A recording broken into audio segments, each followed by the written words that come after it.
தேதி தமிழ்நாடு தௌஹீத் ஜமாத் திருச்சி மாவட்டத்தின் சார்பாக ஏகத்துவ எழுச்சி மாநாடு பிரம்மாண்டமான முறையில் இங்கே நடைபெற இருக்கின்றது. இந்த மாநாட்டில் பல்வேறு தரப்பு மக்களும் வந்து கலந்து கொள்ள இருக்கின்றார்கள். இப்பொழுது சமீபத்தில் நடந்து கொண்டிருக்கக்கூடிய தமிழகத்தினுடைய நிகழ்வுகளை குறித்தும் இந்த மாநாட்டில் முக்கிய விஷயங்களை பேச இருக்கின்றார்கள். திருப்பரங்குன்றத்தில் மத்திய பாஜக அரசு எப்படி வட இந்தியாவில் அங்கே அயோத்தி ஒரு பிரச்சனையை ஏற்படுத்தி மத கலவரங்களை உண்டு பண்ணி அங்கே மக்களிடத்துல பிளவுவாத அரசியலை எப்படி முன்னெடுத்தார்களோ அதை போல திருப்பரங்குன்றத்தையும் நாங்கள் அயோத்தியாக மாற்றுவோம் என்று ராஜா அவர்கள் பேசியிருக்கின்றார்கள். இதை தமிழக மக்கள் வன்மையாக கண்டிக்கின்றார்கள். எங்களுடைய ஜமாத்துடைய சார்பாக நாங்கள் கண்டனத்தை தெரிவித்துக் கொள்கின்றோம்.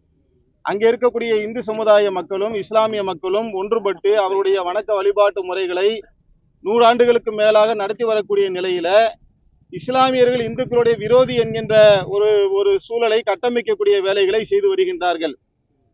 அங்க ஆளுகின்ற திமுக அரசாங்கம் உள்ளூர் அரசியல்வாதிகளுடைய அங்க நிலைகளை சரியான முறையில கையாளாகாத ஒரு சூழல் அங்கு ஏற்பட்டிருக்கின்றதோ என்று நாம் அஞ்ச தோன்றுகின்றது.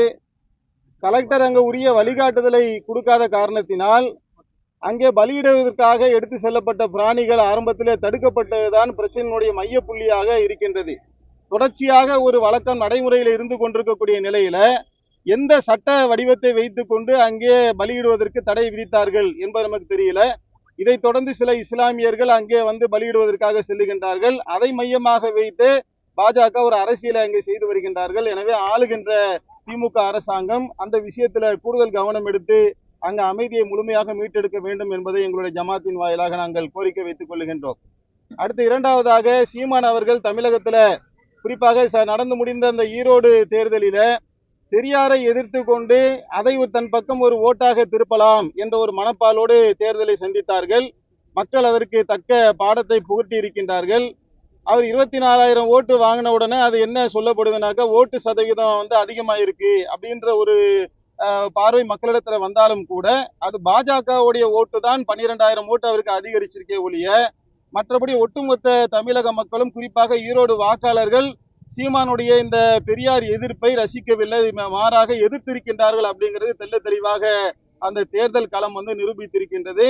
எனவே இந்த மண் என்பது சாதி மத பாகுபாடுகள் இல்லாமல் அனைவருமே ஒற்றுமையாக வாழ வேண்டும் என்ற ஒரு புள்ளியில பெரியார் எந்த கருத்தை தெரிவித்தாரோ அவரோட கருத்து வேறுபாடுகள் பலருக்கும் பல வகையில் இருக்கலாம். எங்களுக்கும் கருத்து வேறுபாடுகள் இருக்கு. ஆனால் பாகுபாடற்ற சாதியற்ற ஒரு சமுதாயத்தை உருவாக்க வேண்டும் என்ற பெரியாருடைய கொள்கையை அனைத்து மக்களும் அதை ஏற்றுக்கொள்கின்றார்கள். அதற்கு முரணாக பாசிச சக்திகளுக்கு துணை போகக்கூடிய வேலையைத்தான் சீமான் செய்து வருகின்றார்கள். இதற்கு தக்க பாடத்தை தமிழக முஸ்லிம்கள் அவர்களுக்கு எதிர் வரக்கூடிய காலத்திலே வழங்குவார்கள் அப்படிங்கறத நாம தெரிவித்துக் கொள்கின்றோம். அடுத்ததாக டெல்லி அரசியலில கெஜ்ரிவால் வந்து தோல்வி அடைஞ்சிருக்கிறாங்க. வெறும் 22 தொகுதியில தான் வெற்றி பெற்று தன்னுடைய ஆட்சியை வந்து இழந்திருக்கிறாங்க.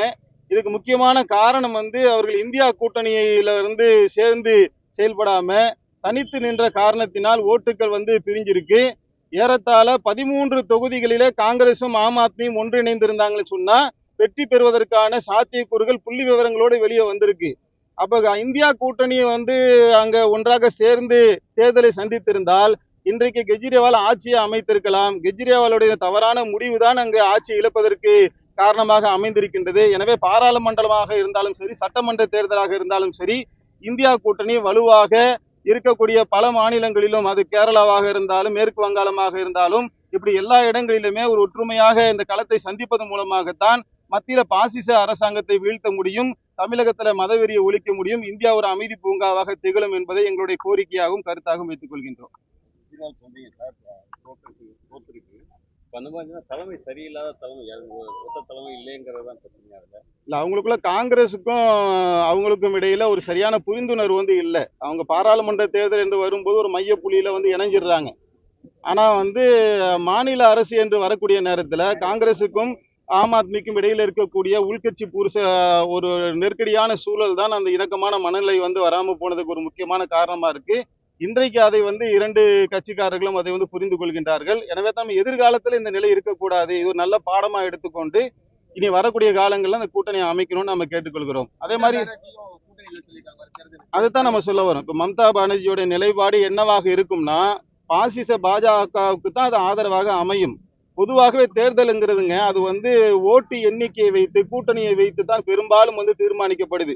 முழு மெஜாரிட்டியோட வரணும்னு சொன்னா அபரிமிதமான ஒரு நம்பகத்தன்மை இருந்துச்சுன்னா அது வேற விஷயம். ஆனால் ஓட்டுகள் பிரிவதன் மூலமாக அங்கே வந்து பாசிச சக்திகள் கால் உண்டும் என்று சொன்னால் நாம் சரியான ஒரு நிலைப்பாட்டை எடுக்கலனாக்கா தோல்வியை தான் சந்திக்க வேண்டிய சூழல் ஏற்படும். அதுபோல திமுக அரசு வந்து தேர்தலுக்கு வருவதற்கு முன்னால் இஸ்லாமிய சமுதாய மக்களுக்கு 3.5% இருக்கக்கூடிய இடஒதுக்கீட்டை 7% நாங்கள் அதிகரித்து தருவோம் என்ற வாக்குறுதியை தேர்தல் அறிக்கையில் அவர்கள் சொல்லித்தான் என்ன செஞ்சாங்க, ஓட்டு கேட்டாங்க.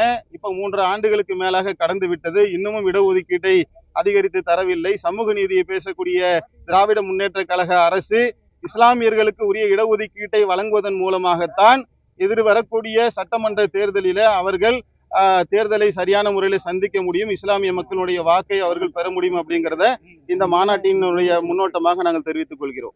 சீமான் கருத்து சொல்லுங்க, பாஜக கூட்டணி இல்லை அதெல்லாம் அப்படின்னு சொல்லியிருக்காரு.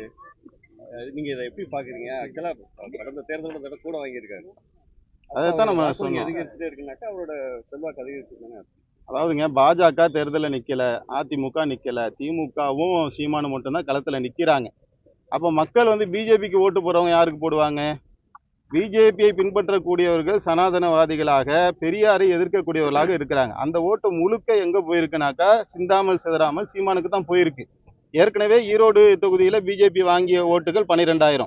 அந்த 12,000 ஓட்டு மட்டும்தான் சீமானுக்கு வந்து ஆட் ஆயிருக்கு. அப்ப பிஜேபியுடைய கள்ள குழந்தையாகத்தான் சீமான் செயல்பட்டு வருகின்றார் அப்படிங்கிற சந்தேகம் முன்னாடி வந்து மக்கள் மத்தியில இருந்தது. இன்னைக்கு அது வெட்ட வெளிச்சமாக ஆகி இருக்கின்றது. ரொம்ப நாள் என்ன செய்ய முடியாதுன்னா ஒரு கொண்டையை மறைத்து கொண்டு தமிழகத்துல நடமாட முடியாது. பெரியாரை எதிர்ப்பு என்பது பாசிச பாஜகவுடைய திட்டம். அந்த திட்டத்தை அவர் வந்து மாற்று முகமூடி அணிந்து கொண்டு தமிழகத்துல வந்து தலை காட்டி வருகின்றார். இதை மக்கள் இன்றைக்கு அடையாளம் கண்டு தெளிவாக சீமானை கையாளுவார்கள் அப்படிங்கிறத நாம இது மூலியமாக தெரிவித்துக் கொள்கின்றோம்.